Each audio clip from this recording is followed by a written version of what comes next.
All right. Hello, everybody. Once again, welcome and good afternoon.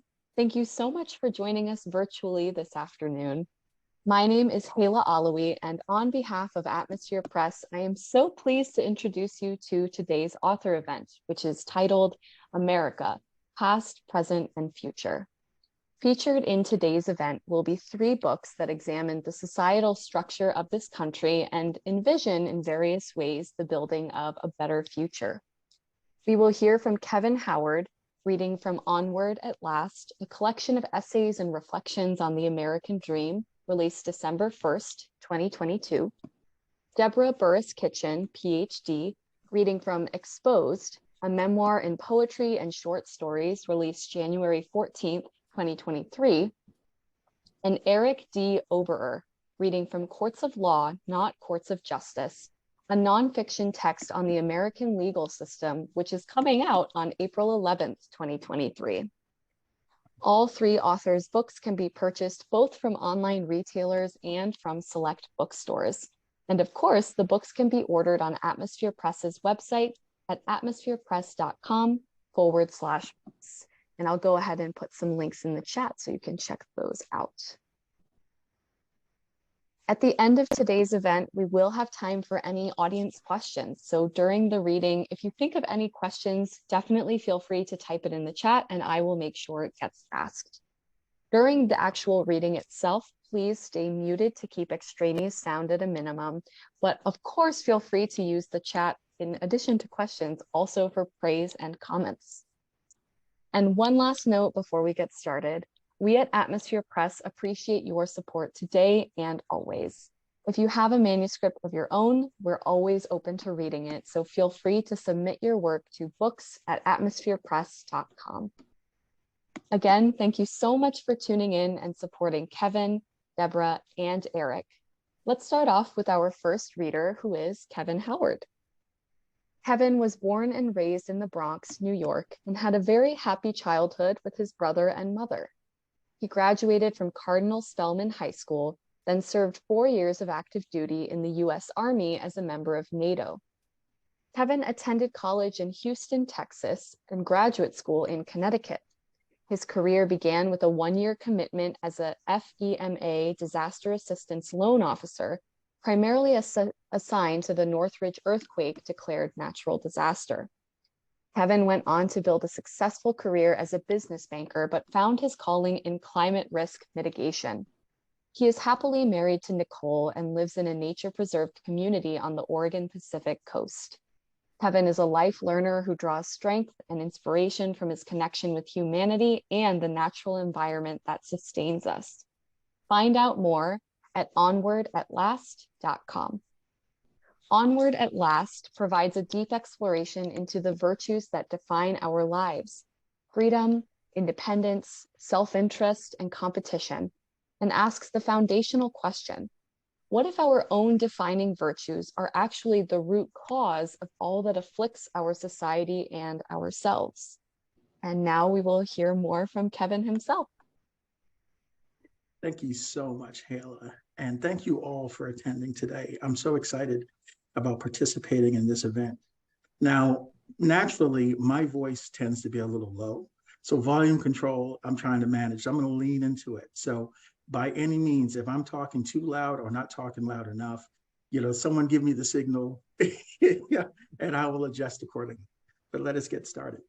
Today, I'm going to read a sample set of 4 commentaries from my book, Onward at Last. The first of those commentaries is called Evil in My Mirror. When I consider how a person can join with strangers to study scripture, then stand up and murder 9 worshipers, including the pastor, I recoil in the face of evil. When I turn on the news to learn a young man used an assault rifle to slaughter 25-year-old children, I recoil in the face of evil. When I live in a pristine community where an assassin enters a supermarket on a beautiful Saturday morning and shoots a congresswoman in the head, then turns his weapon on random strangers, killing an 8-year-old girl, a federal district judge, and 8 people in total until he runs out of bullets. I recoil in the face of evil. When an independently wealthy man uses a sniper's rifle from his carefully chosen hotel room to kill random strangers at an outdoor music concert, I recoil in the face of evil. And yet, as distraught as I am left wondering what about American society produces so many heinous incidents. One thing connecting these incidents is the emotional detachment each killer feels for the victims. In the absence of clinical mental illness, what explains dehumanizing emotional detachment? Competition. Competition is one of the most important American virtues. So much so, we celebrate and even glorify success born out of competition, while we feel nothing for the losers. We compete in the games we play. We compete for the friends we have. We compete for lovers, spouses, and possessions. We compete for every grade in school, every honor we achieve, and every dollar we obtain. When we consider how we take care of ourselves and our families, we accept as a given the only thing standing in the way of everything we want is other people doing all they can to get it too. As I think of every job I've held, I can vividly remember the satisfaction I felt when I was offered the position. Missing from my memory was any thought of what happened to the people who didn't get the job. It wasn't that I didn't know what it feels like not to get the job. I had been there many times, and it can be dreadful, especially when bills are due. I just never gave those other people any consideration. This is the detachment that we use to dehumanize each other. This is how we sleep comfortably in our homes while countless people live and die on the streets. This is how hundreds of thousands of people die annually from preventable diseases in the wealthiest country on earth. This is how Serve and Protect becomes an 8-minute and 46-second snuff film. No more. How can I extinguish the evil in my mirror? By revealing my humanity as I see yours. The next commentary I'm going to read is called As Above, So Below. Existence has a pattern that replicates from the smallest to the largest. Consider our human body, which is comprised of over 30 trillion cells and includes about 200 different types of cells. Each type of cell possesses unique characteristics that allow it to perform a specialized function. Our bodies exist because each category of cells execute their unique functions in coordination with every other category of cells for the good of the whole body. Consider how we use our bodies daily. We talk, walk, eat, drink, utilize our hands, and many more common tasks. Each one of these functions requires the coordinated effort of several component parts, contributing very specialized skills in order to effectively complete the most basic task. For example, the act of grasping a cup of coffee in the morning is only possible because all 5 fingers, guided by the vision provided by our eyes, work together to secure the cup. Consider how we function in our modern society. Each of us develop very specialized skills that we contribute in exchange for money, which allows us to purchase all the material requirements of life that we do not produce for ourselves. Imagine how many people are involved in producing our daily food, clean water, clothing, shelter, security, and even the beds we sleep in each night. Any one or group of these people who fail to provide good service can lead to very detrimental impacts on our lives. Understood this way, a good day occurs when many people acting in concert successfully complete their unique functions for our mutual benefit.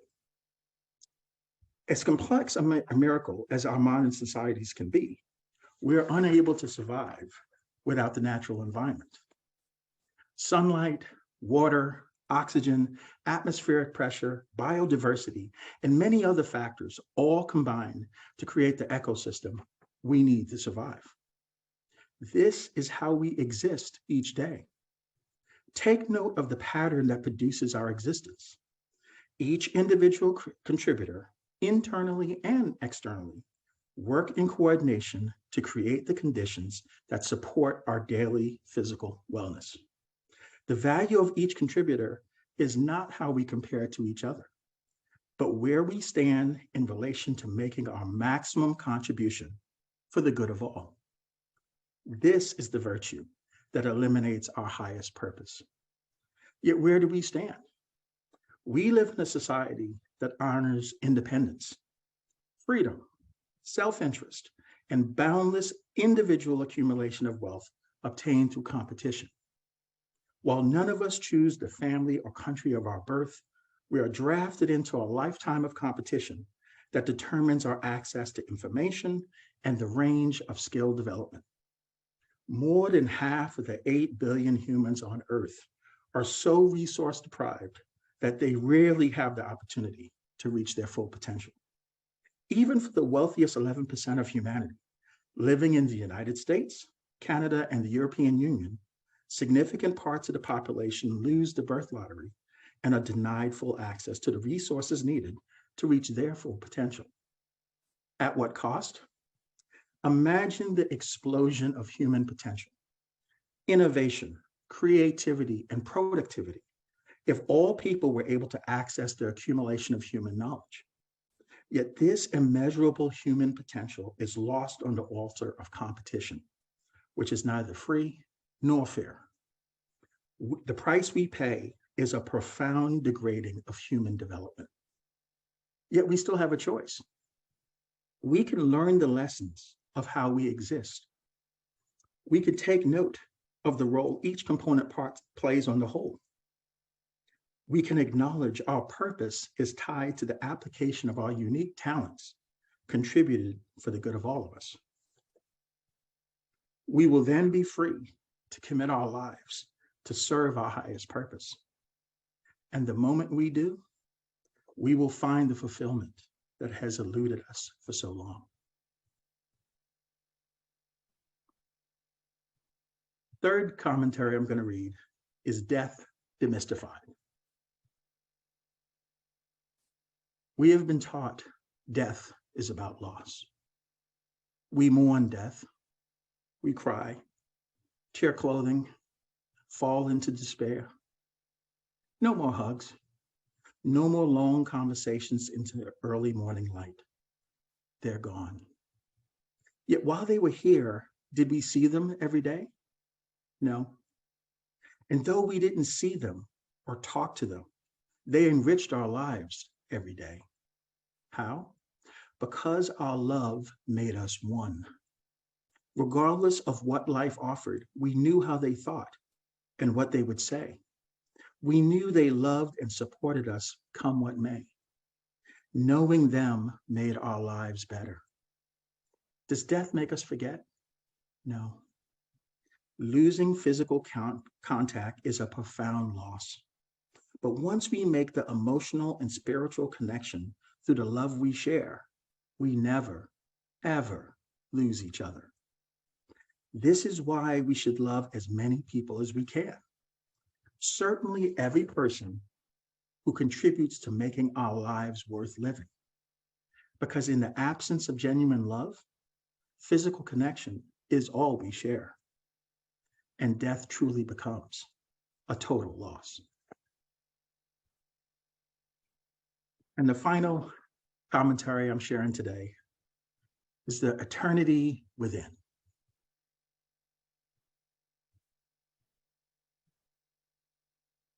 At the heart of everything we touch, everything we experience, and even who we are is energy. From the first spark of energy received from the merging of a sperm cell with an egg cell, our bodies are fueled by energy that sustains it until the energy leaves our bodies at death. The existence empowered by energy replicates in everything we transfer energy to. a flower, a novel, a child, a nation. The more thoughtful energy we invest in the things and people who touch our lives, the more we contribute to creating a world in our image. Here we replicate the gift of divine creation. Scripture teaches we were created in the divine's image. We know all things true about the divine have always been true because the divine is eternal and never changes. What about us is divine, has always been true, and is not subject to change? Our essential energy. Now observe your life. That which you invest your energy blooms, and that which you ignore degrades until it can be energized into a new creation. Realizing our divinity empowers us to shed our resignation of a world gone wrong and participate in the creation of a world worth living in. Tap into your eternity within and join the effort to make the world worthy of our progeny. Thank you all very much. Thank you, Kevin. And I also just want to say, despite everything, the calm voice of your book, I think really comes through when you're reading it, Kevin. And I think it's just so wonderful to think about all the conversations that people who read this book can start with this text. So I hope everyone is also left with a similar feeling. I would also say that I did an audio book, and the narrator is this wonderful actress and comedian based in Los Angeles called Carolyn Jania. And yes, to me, obviously as a male writing the book, I wanted the voice to be, a woman, because it's beyond these labels. It's endeavoring to be universal. So I'll stop there, for the rest of the authors. Something enticing for the future, though. Yeah, indeed. All right. So reading next is Deborah Burris-Kitchen. Deborah is a professor of criminology and department chair at Tennessee State University in Nashville. She is the author of Female Gang Participation and co-authored with Dr. Gloria Morrow and Dr. Agap Der Karabetian an article on racism in higher education in the College Student Journal. Other publications include a book titled Short Rage, an autobiographical look at heightism in America, a book chapter titled Pathways to Prison, Implications for the Health and Mental Health in the African American Community in Handbook for African American Health Psychology, Evidence-Based Treatment and Prevention Practices. She co-authored with Paul Burris From Slavery to Prisons, a historical delineation of the criminalization of African Americans. She also published a journal article titled Short Rage Revisited, Deviance and Control, Kendall and Hunt, and the second edition of Deviance and Control was released by Kendall and Hunt in 2021. Dr. Burris-Kitchen is also an activist who fights against violence, racism, exploitation, and greed. Find out more about Deborah and her work online at www.deborahburriskitchen.com. Today, we'll be hearing from Exposed, a memoir in poetry and short stories. It's an uncensored, raw critique of America's political, economic, and class structures. Exposed is an in-your-face, real-as-dirt critique of American society in real time.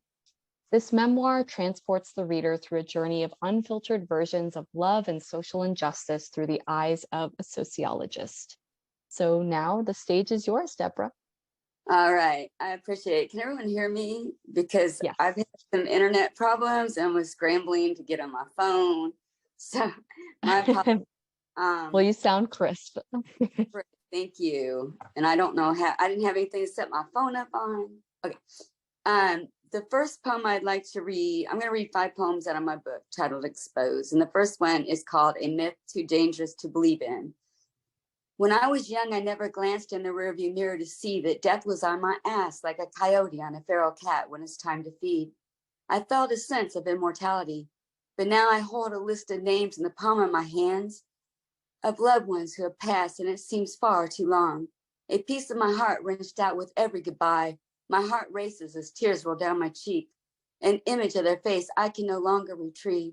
I feel pressure on my chest when thinking of them, and it makes it hard to breathe. Those I've cherished have been dying as quickly as leaves change color on the trees in the fall, and my memories of them get harder to hold on to as the ice on the lake slowly thaws. With spring comes rain and summer brings the heat. Another year has gone by without them in my life. It seems so hard to believe. Before the lines that exposed my age covered my face and my hair turned gray, I asserted that death's permanency could never catch me, playing Russian roulette whenever I could, partying all night and driving all day fearlessly, believing I would live for eternity. I was always running fast and recklessly, testing this concept of imperishability. Now that I'm older, I must ask, why does time pass so fast? The sun rises so quickly, breaking the speed of sound. The sun sets so swiftly, how I wish it would slow down. The days go by so rapidly, before they start, they are already gone.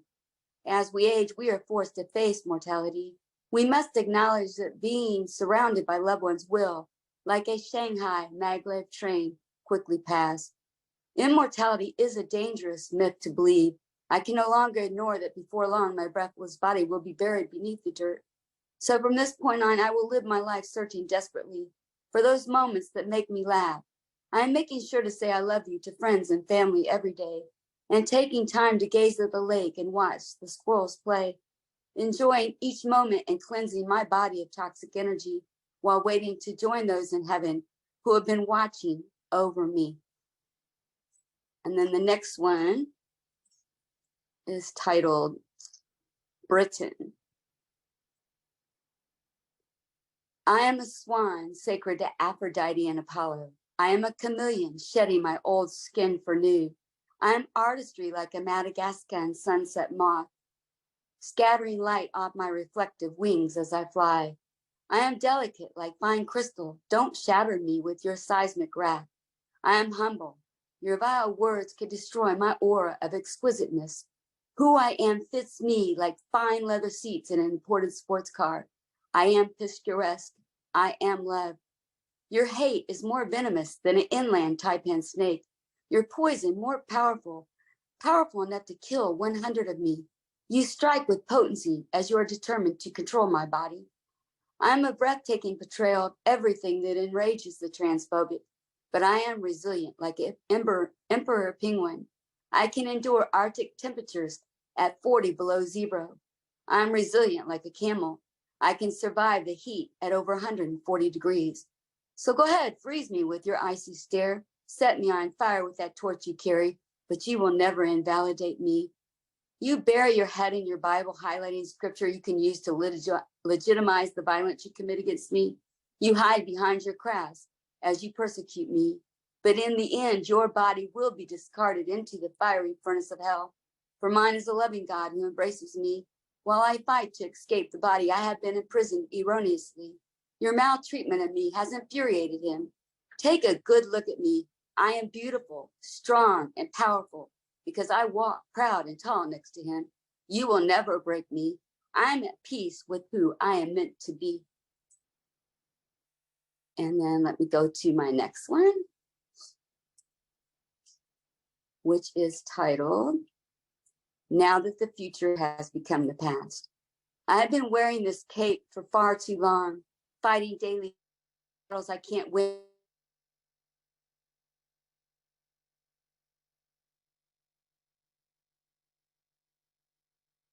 When you have a fever, holding your hand when you were scared. But the time has gone by so fast, now that the future has become the past. It was like that first taste of milk chocolate when we kissed. Then you scouted out my weaknesses only to exploit them. You felt safe wrapped in my arms, and then you preyed on my open wounds. Once the danger you were in passed, I withdrew my hold, knowing you would quickly leave me here all alone. The minute I released you, I fell into my own pre-dug grave. I liberated you, knowing I would never see you again. But isn't that how all love begins and ends? Any fool could see it couldn't last, now that the future has become the past. The window to my heart has been nailed shut for some time now. I have no more soul to give. I have no energy left to spare. I am sorry, my love. What I just said to you is a lie. I will always protect you, stepping between you and the bullets until the chamber is cleared, diving into that ice cold lake to pull you out when you need me to. That is what I've always done, and that is what I will always do now that the future has become the past. Wait a minute. Maybe I didn't save you after all. Maybe you saved me from my own free fall. I needed you to rescue me more than you needed me to rescue you. I needed to feel important in this world that defines me as having no use. I knew as my body moved slower and started to shrink, memories faded and became more challenging to receive, that I would have to hang up my cape and admit this cape is a burden and it no longer fits. Now that the time has gone by so fast, now that the future has become the past. And then the next one is called I Read About You in the Newspaper Today. I read about your untimely death in the newspaper today. The obituary didn't have a lot to say. He was survived by 2 daughters, a wife, and a dog named Hank. He worked 40 years in the same manufacturing plant. Just last year, he retired. Sadly, his retirement was short-lived. He believed in the Lord and was a loving, gentle man. The obituary went on to say that he had made peace with God and has gone to a much better place. For all his life, he had been a hard worker and in need of this well-deserved rest. I didn't know you, but I recognized the deep lines on your face, your hair tinted gray, and that slight smile that you faked. I could see the frowns on the faces of those who depended on you as they reflected in your eyes so blue. You were fighting to survive with no love around. I would have cherished you, but we never got the chance to meet. You were so busy working all your life because you had mouths to feed. I would have stood beside you as you fought to take that last breath, but we never got to know each other, which is something I will always regret. Although our eyes never met and our hands never touched, I saw you nightly in my dreams, and I thought about you so much. We shared the same passion and love for humanity, a desire to live in a country where we were indeed safe and free, where we weren't shackled to jobs we hated, sweating 10 hours a day in a factory, barely making ends meet. You died living in a house you never owned. Your credit card debt weighed heavy on you, indeed, while financial investors used the interest paid from your debt to remodel their penthouse suites with a view, looking down on those who had to borrow to possess necessities like food, healthcare, transportation, education, and a roof over their heads. I heard just days before you died, you told your wife, "Honey, I always thought I would have built for us a better life." When you went on strike requesting no more than a living wage, the spin doctors quickly silenced your voice and took your credibility away. I recognize this power move. It has been done many times before. Who determines whose truth gets heard? Who determines the worth of your words? Who decides who gets to sit at the throne, hoarding wealth while exploiting their fellow man? Why was the man in the suit and tie valued at 1,000 times your worth? What the hell did he ever produce that was of any use? Now that you are gone, I will make you one last promise. Your fight will not stop here. Your voice will be heard. For I will command that the self-appointed king listen to your demands. I will continue to struggle by writing down on a page the inequities of how people are viewed as deserving to get paid. I will continue to profess in your name everything I hate about inequality, lies, people being pompous and fake. I know we never met, but I studied your eyes on the obituary page today. Your struggles killed you while on battle to be valued for your work, demonstrated by economic insecurity and inadequate income. Were you not worth working hard and still failing to provide basic needs for your family? Today, I've chosen to fight for social justice and respect for the proletariat, empathizing with your forced smile and tired eyes. It ripped my heart out. Because of this, I will continue to document your struggle. I will never quit. I too will die in combat to bring justice to a world that devalues and discards those that died to provide us with the goods and services we all need to survive. I didn't know you, but I will hold you close to my heart as I continue to fight against something that just isn't right. And the last one I want to read is called Exposure of a Caste. I watched as racism rushed out of you like blood from a deep cut. I could see bloodstains on your hands and regalia as you chose white privilege over democracy that night. You think your white skin is translucent, but it is clear what lies inside. detestation and fury for any person of color, even with your exploitation and alienation, prove they still can rise. Governing with your fake crown, protesting you are deserving, you proclaim you fought hard for your high rank in the oligarchy. Who are you kidding? Your worth was ascribed, not earned. You were born into wealth. Yours is not a story of rags to riches. Only your arrogance allows you to believe that that is the truth. You are frustrated when you are dismissed by someone of a lower caste, infuriated when a black or brown brother or sister passes you in the ranks. You have justified in your mind it is okay to call blacks and browns criminals and illegals, pronouncing your superiority, while them you belittle. Lock them up and throw away the key. You say, I have no use for them. Shoot them, starve them, enslave them, take their rights away. No longer off my tax dollars will your children be nourished. Why should my hard-earned money be given to them with the expectation that they will flourish? Continue to live with that blindfold over your eyes. Go ahead and preach your creed about how this country was pledged to people like you, bestowed upon the pale skin under the assumption of the manifest destiny. This allows you to be deliberately obtuse about the damage you cause others with your brutality and gluttony. Keep kids in cages so that your children don't have to compete. This only benefits you, but white privilege, you can't see. You wear your tainted sacred thread like an honor badge, telling everyone your war stories about how you labor to get everything you have. You speak with righteous indignation to your MAGA hat-wearing crowds, brainwashing your followers into believing you are bringing America back to that nation it once was, when only people that look like you were worshiped, respected, and deserved to be treated like royalty. Demanding your believers charge the White House, ordering them to kill anyone who demonstrated their disloyalty on Capitol Hill. Convincing your henchmen that blacks and browns are replacing them, and soon whites will be placed dead last in the caste ranks. You recruit your ignorant to wage the war to eliminate the threat of having to live in a world where your white skin is seen as repulsive, dangerous, and no longer of any worth. You quake at the thought of not having any value in this newly colored world.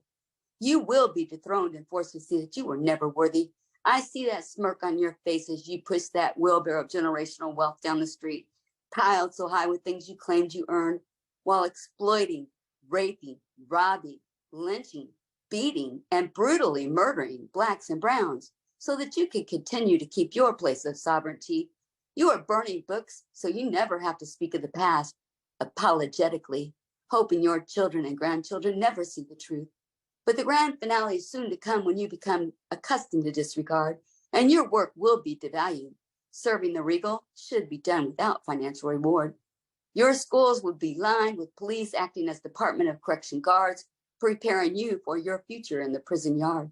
Your white skin will be viewed as a peril. We will count your young to predict how many prison beds we will be needing in the coming decade. We must lock away your young adults before they revolt against the cruelty. We must incarcerate your youth before self-repugnance and killing become commonality. No books to read, for we the people have determined that education is lost on you. No food to eat unless you beg. Free lunch comes with the loss of dignity. Once the revolution is over and we take that last need, you will be forced to beg for favors from people you lynched, burned, and left in poverty. Good luck with your future once your new destiny is discerned. There is no returning, for those bridges you've already burned. And that's it for me. Thank you. Thank you, Deborah. I mean, I know it says so on the back cover of the book, but really the raw language and the emotion in your poems just pops off the page, and it really makes that poetry stick, you know, and I'm still thinking about it. So really, thank you for sharing with us. Our final reader for today is Eric Oberer. Eric is a former Baltimore, Maryland prosecutor who has spent his career working as a civil litigator, trial lawyer, title attorney, land development and acquisition negotiator at a major law firm, and in-house counsel to a Fortune 500 company. He spent much of his early career around national policymakers, working as a law clerk for the U.S. House of Representatives Committee on Small Business and the U.S. Army Judge Advocate General's Corps for the 1st Infantry Division in Germany, as well as a White House intern, United Nations intern, and page for the United States Congress. In courts of law, not courts of justice, Eric explains how Americans are taught that justice means fairness. They expect it from our legal system. Equal justice under law is prominently inscribed on the Supreme Court, yet law and justice in America are not necessarily the same thing, and they are certainly not applied in equal ways. And now we'll hear more from Eric. It's all you. Thanks, Haley. I really appreciate it. Just want to start out by saying I really appreciated hearing from Deborah and Kevin on the things that are really most important to you guys on how you view America. And that part is, that's kind of what I'm speaking about in my book in a different way. To hear from a university department chair, and then it's great to hear that. I just really like to hear your insights. Kevin, I was reading on your page that you says you were a true believer in the American dream, a U.S. Army veteran who enlisted to kill or be killed to protect the American way of life. To hear what you have to say about the virtues of America from that perspective, I found to be very powerful as well. So I feel honored to be here today with you guys and appreciate the opportunity from Atmosphere Press. I'll go ahead and start with a 15-minute read. And again, thanks for having me. There's no better place to start than the beginning, at the birth of a free country. Before the American Revolutionary War, King George's reign of tyranny tyrannized the colonists. There was no individual freedom, and certainly there were few protections against being wrongfully accused of crimes and wrongfully convicted. Rotting away in prison for crimes one did not commit was commonplace. There was no fairness, there was no recourse, there was no justice. The Founding Fathers infused in the nation United States with principles of individualism, freedom from oppression, and limited government. It is for these reasons the Founding Fathers envisioned and implemented significant checks and balances to prevent another horrific, bloody war of insurrection. Among the first 14 amendments to the U.S. Constitution, which includes the Bill of Rights, many important protections were addressed and will be discussed in this book. These amendments, among others, create a framework to guard against the government invading individual freedoms, liberties, and rights. They were aimed at preventing the tyranny that had just been overthrown. As you will find throughout this book, these protections have been known to get in the way of finding the truth, of proper recourse, and of true justice. As author of this book, it is my intent to inform, provide insight, and educate the reader on the justice system, the misperceptions about it, and the realities of it. My desire is to provide a new lens through which the American justice system can be viewed, and hopefully a more realistic lens that comes from years of education, training, and experience as an attorney and former Baltimore prosecutor. By the end of this book, you'll have the historical context, legal theories, and real-world application of these theories to fully grasp why, in the United States, Supreme Court Justice Oliver Wendell Holmes was correct when he said, "This is a court of law, young man, not a court of justice." You also more fully understand why he said this, building upon the famous quote of the intentions of the Founding Fathers in constructing a legal system, that of Founding Father Benjamin Franklin, who said, "It is better that 100 guilty persons should escape than one innocent person should suffer." So let's start that discussion and change the lens through which we see and view the American justice system. Equal justice under law is prominently inscribed on the facade of the United States Supreme Court building in Washington, D.C. But what is equal justice? According to Merriam-Webster's dictionary, equal means comparable or equivalent, roughly the same in quality or amount, and justice means the impartial adjustment of conflicting claims, the allocation of merited rewards or punishments, the quality of being just, impartial, fair, morally good, or receiving what one deserves. It is easy to understand why Americans would expect the United States criminal justice system to produce results that are just, that is, results that are merited or deserved, as well as morally upright or good. Still, a system of justice that aims to produce just results must compete with the plethora of rights afforded to the accused that is necessary for justice to each individual and holistically society as a whole, and not always truly just, merited, or deserved results when taken as a whole on a case-by-case individual basis. Without historical context, everyday Americans are repeatedly frustrated by a system that does not always produce results that seem just, no matter what inspiring words appear above the courthouse doors in Washington, D.C., or in court buildings across the country. The United States has always claimed to believe in, and stand for the principles of equal justice under law. As American citizens, we expect to benefit from this principle, but the realities of justice administration often do not match our expectations. If laws are fairly enacted and enforced, justice should follow naturally. There are many reasons why the system does not always achieve this end, however, and those reasons have much to do with the system itself. According to Deborah Rode, former director of the Center for Legal Profession at Stanford Law School, Part of the problem is that few individuals are aware of what passes for justice among the have-nots. Many of their perceptions are skewed by idealized portrayals in civics classes, popular media, and right-wing political rhetoric.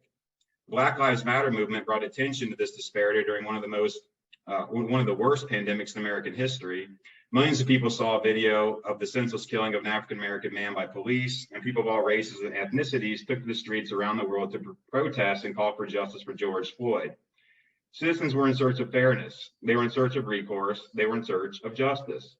But passion and feelings of resentment have sometimes transformed peaceful protests into acts of violence.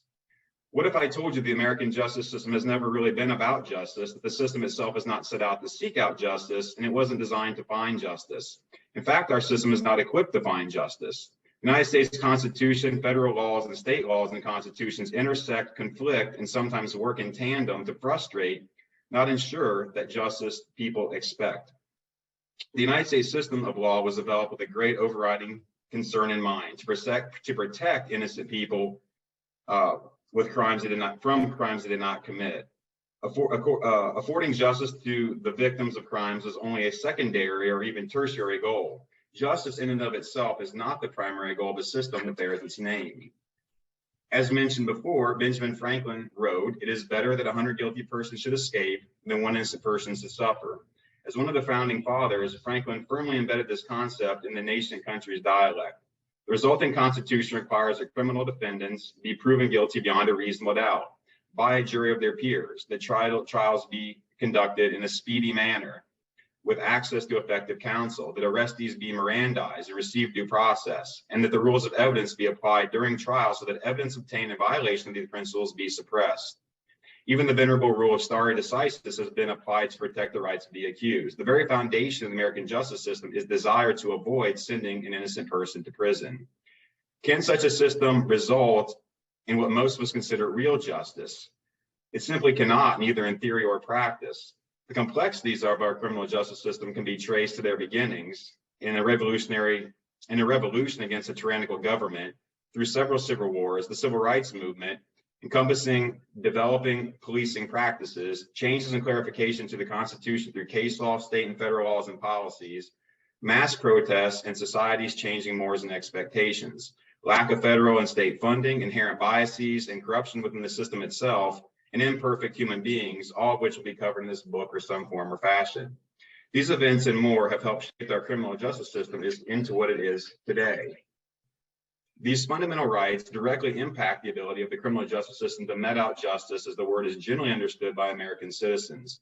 The many disparities resulting from the preservation of these rights to the exclusion of other concerns means that the system rarely achieves equal justice under law. Administrating a system that protects all of the rights afforded in the Constitution is not only impractical, but also impossible when jurisdictions have vastly different crime rates, types of crime, and resources available to fight them. Those fundamental rights directly impact the ability of the criminal justice system to mete out justice as the world is understood by Americans. Equal justice under law is often frustrated by the administration of the justice system in local counties of each respective state of this country because it is inherently unequal. The same fundamental rights apply in rural and lower crime areas as they do in urban and higher crime areas. As a consequence, urban areas see a lower rate of convictions and shorter sentences for the same crimes occurring therein than their rural counterparts due to their inability to have enough judges and jurors to provide each individual accused of a crime with their fundamental rights to speedy trial by jury. When the words equal justice under law are inscribed promptly on the Supreme Court entrance to the highest court in the land, the expectation is for that type of justice the word connotes, that which is merited or deserved. Yet that type of justice competes directly with the higher institutional principle of protecting the innocent from being wrongfully accused of crimes. The two concepts cannot coexist without some level of conflict. The protection of an individual's rights in a given case can produce results that are not what the public understands as just, as we have seen in many famous cases in this book, and we see every day in courtrooms throughout this great land. Those results, while difficult to understand on a case-by-case basis, are critical, however, to ensuring that everyone's fundamental rights are not infringed upon. Without a complete understanding of the American version of justice, but rather the Merriam-Webster's definition of justice in the dictionary, Americans are often frustrated. That frustration often has grave consequences. The misunderstanding and frustration therewith have existed for decades, if not longer. Civil unrest and rioting have been commonplace in this country since long before the 1960s, through the present time that is chronicled in this book. The United States is a country that holds itself out as, and even explicitly states it is a country of equal justice under law, but the protection of individual liberties and rights puts the ideal in the backseat.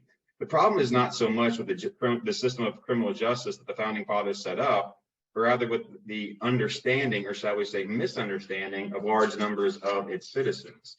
The United States actually ranks 21st on a list of 128 developed countries based on adherence to the rule of law. The World Justice Project Rule of Law Index defines the rule of law as a durable system of laws, institution, norms, and community commitment that upholds 4 universal principles. 1, accountability; 2, just laws; 3, open government; and 4, accessible and impartial dispute resolution. In 2020, the World Justice Project examined 128 countries using the following categories: constraints on government power, absence of corruption, open government, fundamental rights, order and security, regulatory enforcement, civil justice, and criminal justice. According to the study, these factors basically determine the effectiveness of a nation's justice system. The United States was ranked number 22 for criminal justice, number 28 for order and security, and number 19 for absence of corruption. The inability to reconcile what we believe to be the meaning of justice with what we eventually receive from our justice system has led to violence, bloodshed, and extraordinary damages to businesses and properties. There are real and significant reasons for the American public's dissatisfaction with the criminal justice system. Many people are clamoring for change. They believe there must be a better way of reconciling individual rights with what is good for society as a whole. We must continue striving to inform and educate our citizens about why the system works the way it does. Even if it is flawed, and it surely is, it is still one of the best systems in the world. We have long reassured ourselves that American justice is the best form of justice available. That conviction is called into question, at the very least, by the results of the World Justice Project's Rule of Law Index. Perhaps we have things to learn from other democratic nations. Is that preferable to realigning the expectations of the American public as a way to lower frustration? Can you imagine if everyone in the United States grew up understanding the limitations of our justice system, yet understood what we are striving for as society as a whole? That is, protections from the government tyranny that led to the violent overthrow of the prior government during the American Revolutionary War. Imagine a complete paradigm shift. Imagine if all Americans fully understood that sometimes justice means applying the law through courts of law that safeguard everyone in society against the potential for governmental tyranny, even if those results are not fully just in individual cases. Imagine if the demand for perfect application of the law through courts of justice were replaced with an understanding that while not always just in individual results in a given case, such results are necessary to holistically protect all Americans from the very dangers the U.S. Constitution was set up to protect against. If there were truly this widespread paradigm shift in the understanding of the masses, I do believe there would be more satisfaction in our justice system and less dissent, even civil unrest. But is educating the public enough? Questions remain. Was our system established for a smaller population but is now overwhelmed? Was it designed for a time when there was less crime per capita than there is today?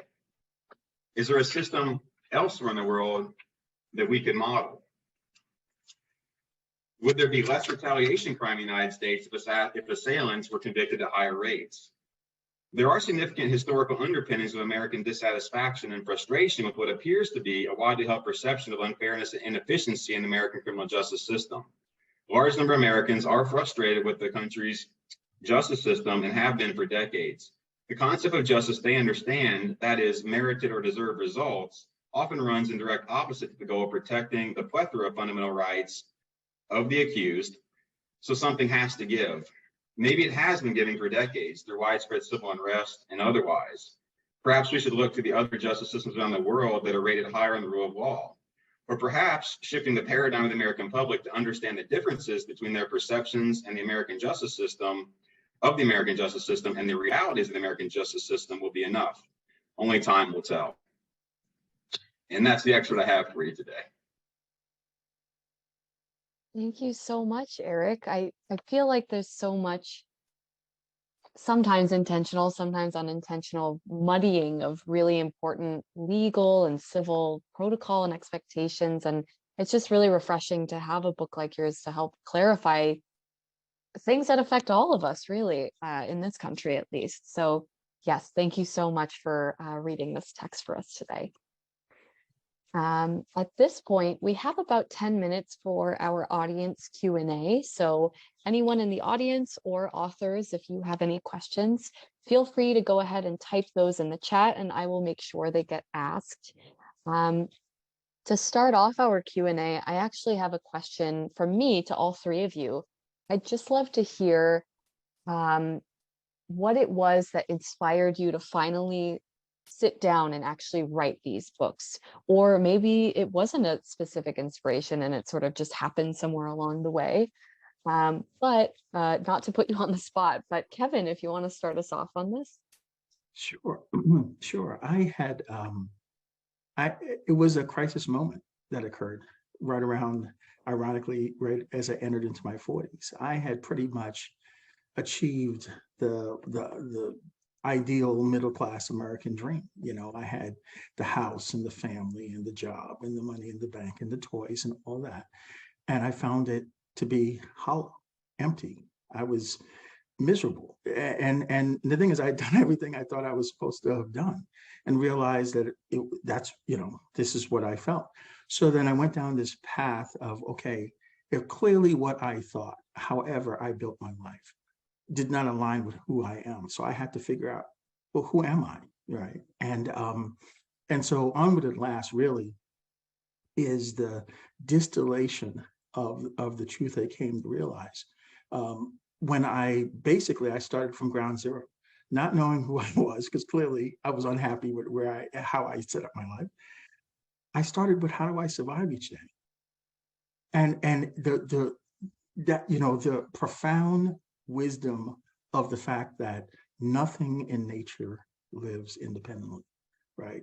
So many of the virtues that I had defined my life, you know, so many of the people that I despised because they had the wrong label and I had the wrong, you know, they weren't on my team. So many, you know, were people I relied on every day. I mean, how do you get to a place where you hate the hands that feed you? You know, but that's where I discovered I was, which is why I was so miserable despite all the toys. So that's what inspired me to write the book, the journey of finding out, who is Kevin Howard? What do I actually value, and not what society has encouraged me to think. Definitely. I think always bringing it back to the idea of community is the strongest thing we can do, honestly. Yeah, Deborah, any thoughts from you about what it was that drove you to finally put this book to paper? My answer is really simple. 4 years of Donald Trump. That's all I have to say. It inspired me to write. It was the only way I was surviving that administration. Yeah, I think a lot of people would agree with a sentiment like that one. And Eric, what about thoughts from you? What was it that led you to this book? I think after I finished working as a prosecutor and I saw in Baltimore City a volume of crime of 300 cases a day coming in, and all these rights that people have that we value, and the inability to administrate, if you have 30 courtrooms and you can only get to, if you postpone like half the cases, you would end up in a situation where eventually they have to go to trial because of speedy trial rights. You can't just do that forever. You still be left with like 150 cases and 30 courtrooms, and meaning the other 120 cases are going to get plea bargained. And then you go out to the Eastern Shore of Maryland or somewhere more rural, and you see they have 8 felonies in their docket for the day, and they have 5 courtrooms. And the offers they're making to defendants out there are completely different than the ones in Baltimore City, because they can offer, they can try the cases there, and if they're convicted, they can wield a large hammer, where they can't do that in higher crime areas, Houston, Chicago, Baltimore, because of the volume of crime. And so when I thought to myself, this is just not something people that I talk to regularly. Maybe you guys do, but just regularly, they don't really understand that. And I find that people get really frustrated with the idea that we expect justice, but we don't always get it. And it's in the news all the time. And, you know, I read a whole chapter on police brutality since the 1960s, which has some other underpinnings as well, you know, racially and otherwise. But, so, you know, just the sheer level of I guess you just say injustice that you see on individual cases and people's frustration with that. But then I wanted to explain in the book and to people what it is that we're giving up to get, you know, to get the rights that we have. And sometimes, you know, maybe that understanding would help to lead to a lesser level of frustration and to allow people to make changes in ways that are effective and useful in our society, rather than just anger and frustration. And so, you know, I go through a whole lot of things in the book about that sort of thing, but that's what I wanted to write about. We had a sad story here of a guy named Freddie Gray who had passed away in police, in the hands of the police. And that really came at the end of an era of doing zero tolerance policing, where everybody in Baltimore, particularly in African-American neighborhoods, were stopped and frisked and everything like every 2 seconds. And they got fed up with it. And you know, and yet they'd be on your jurors, but they wouldn't want to convict people because they did not like the police. You couldn't get convictions for that reason. And then the police have somebody die and they're in custody, and it just boiled over into this, you know, what we thought was an effective method of policing, which was, you know, let's stop everybody and stop every little crime, and it'll prevent larger crimes. And it did. It dropped the crime rate down by like 70%.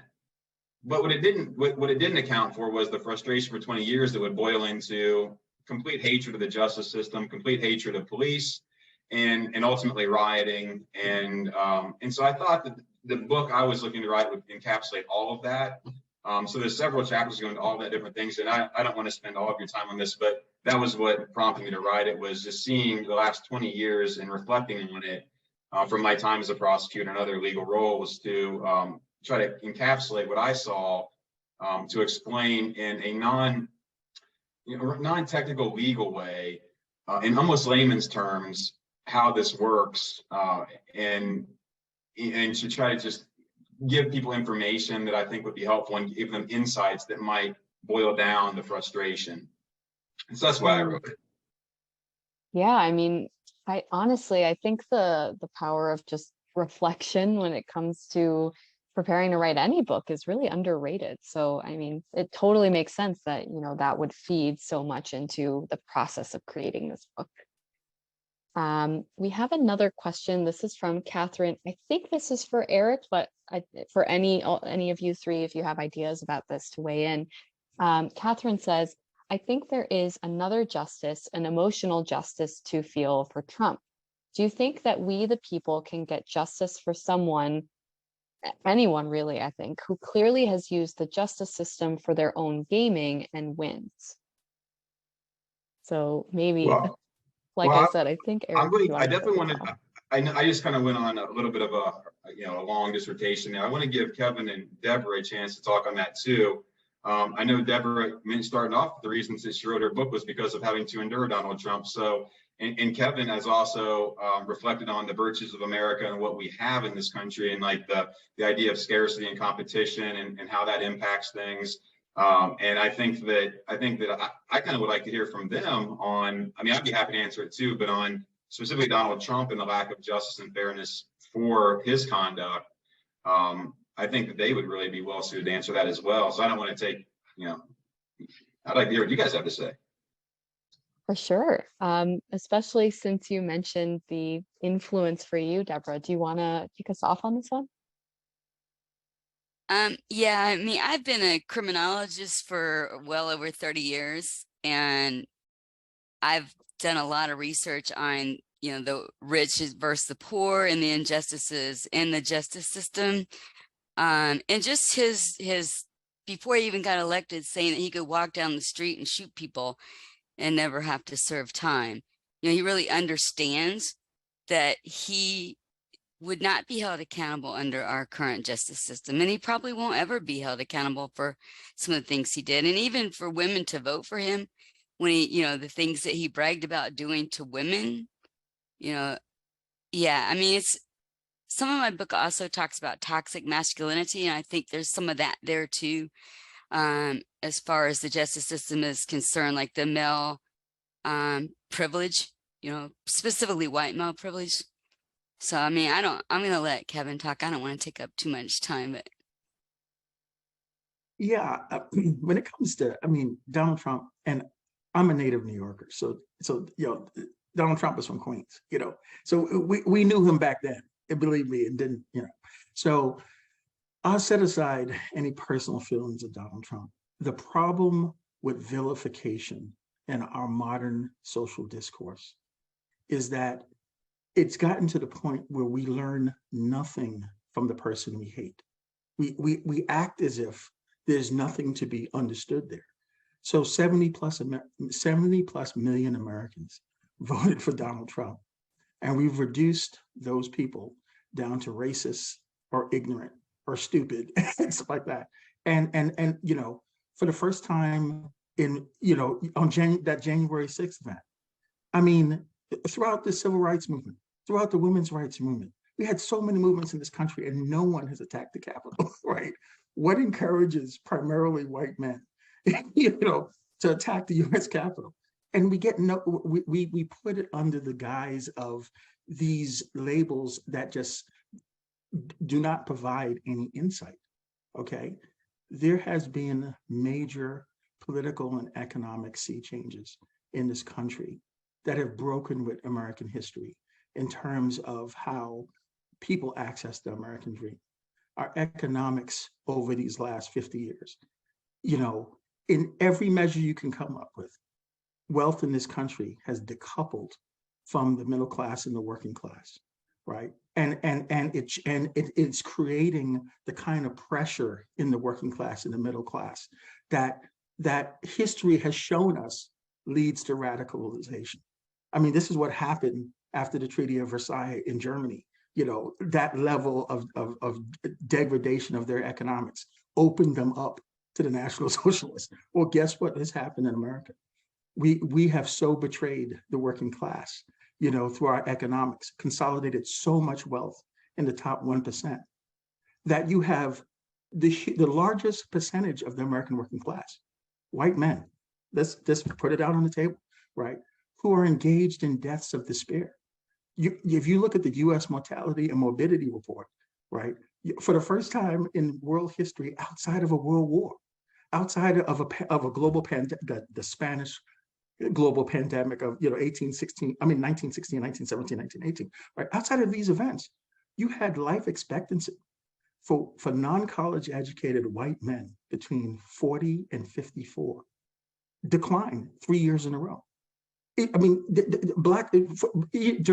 crack epidemic, Black men, their life expectancy did not decline, right? So what is happening here? It's deaths of despair because the economics got so bad when we deindustrialized America in the 1990s and sent all those jobs, right?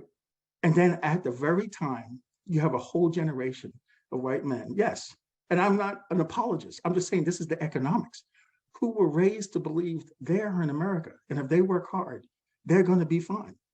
Right, who instead of getting the job down in the factory, got the retail job. And so now they can't take care of their families in the same way that their fathers took care of their families.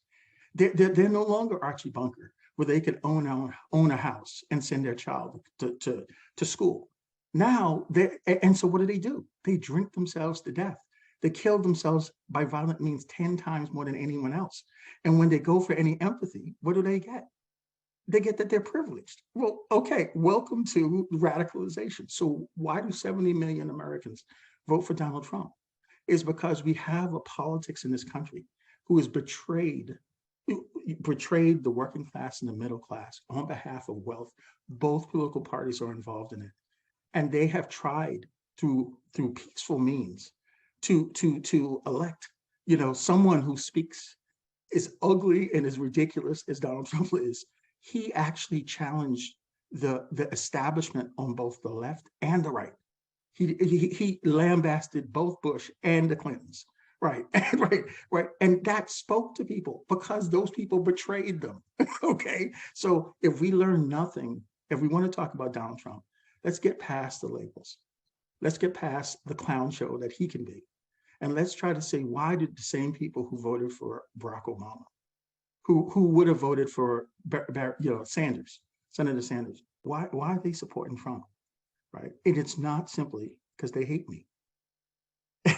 It's not, there's much more to it than that. So Kevin, I was gonna comment on your point about the concentration of wealth, and then on Deborah's point about Donald Trump being able to say he could walk down the street and shoot anybody and would get away with it. And those kind of things kind of converged, in my view, on our justice system when the question was about Donald Trump and his continually getting away with poor conduct, immoral conduct, criminal conduct. That kind of goes to what part of what I discuss in my book. Obviously, this goes to the parts of things that you guys are discussing and thinking of as well. From a historical context, when you have that kind of wealth and you can have those kind of attorneys and fight that kind of legal process, the very process I was mentioning, the thing I read was an overview. It's none of the specifics of my book, like none of the details that back the support that support my points. But like some of the points I make in the book, if you look at historical context, just working reverse chronological order, I was just thinking of like 4 of the cases I chronicle in my book. Tell me what you think of these folks. Do you remember Casey Anthony? Do you remember O.J. Simpson? Now we're going really further back. Do you remember Sam Shepard? Do you remember in the 1800s, somebody named Lizzie Borden? All of these folks pretty much got away with what people think was criminal behavior. They all had incredibly powerful attorneys and an incredible amount of wealth to attack the processes of our justice system that protect all of us and our individual rights, liberties, and every small detail to make sure that no one's wrongfully convicted of a crime. And to that end, it's almost abusive to have a team of attorneys that attack every little thing to where you see, now you're going to see, or maybe you'll see Donald Trump, who's already a lightning rod in and of himself, toy with the legal system to where people say, well, that's not just. But you saw this going all the way back to Lizzie Borden in the 1800s, and all the way through, now. And that kind of thing does nothing but frustrate people. I can hear it in Deborah's and what she wrote. I can hear the frustration there in the entitlement, the classism, all of those things. And I hear it in what you're saying too, Kevin. And I think they're all really points well taken in what you're describing in your books.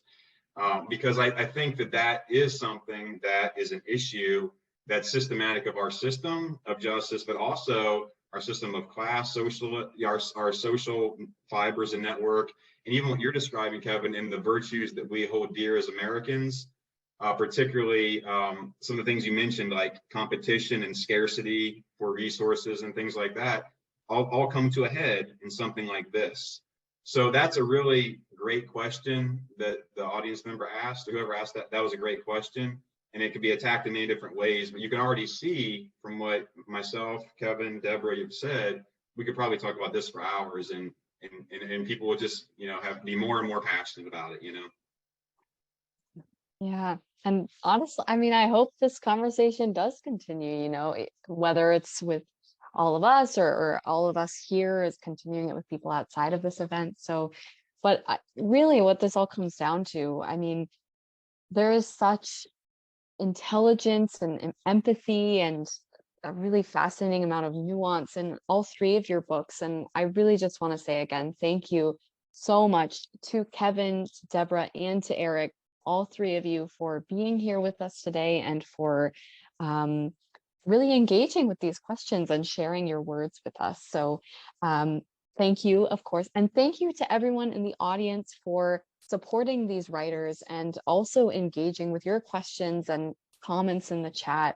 And of course, don't forget that you can order Onward at Last, Exposed, and Courts of Law, Not Courts of Justice from the links in the chat. You can always find our books on atmospherepress.com. And please also consider checking out our website to browse new and forthcoming releases, sign up for our email newsletter where you can hear about more events like this one, and to submit a book manuscript of your own. You can always feel free to submit your work to books@atmospherepress.com. and just let us know that you attended today's event. So we'll look forward to hearing from you, but until then, thank you so much again and have a great close to your weekend, everyone. Thank you so much for having me. And thank you, all the other presenters and guests. I appreciate it. Thank you, everyone. This was wonderful. Thank you. I appreciate it too. And particularly appreciate those that tended to show interest. Really appreciate your time as well. And thank you to Atmosphere Press and you guys. Thank you so much. All right, bye everyone.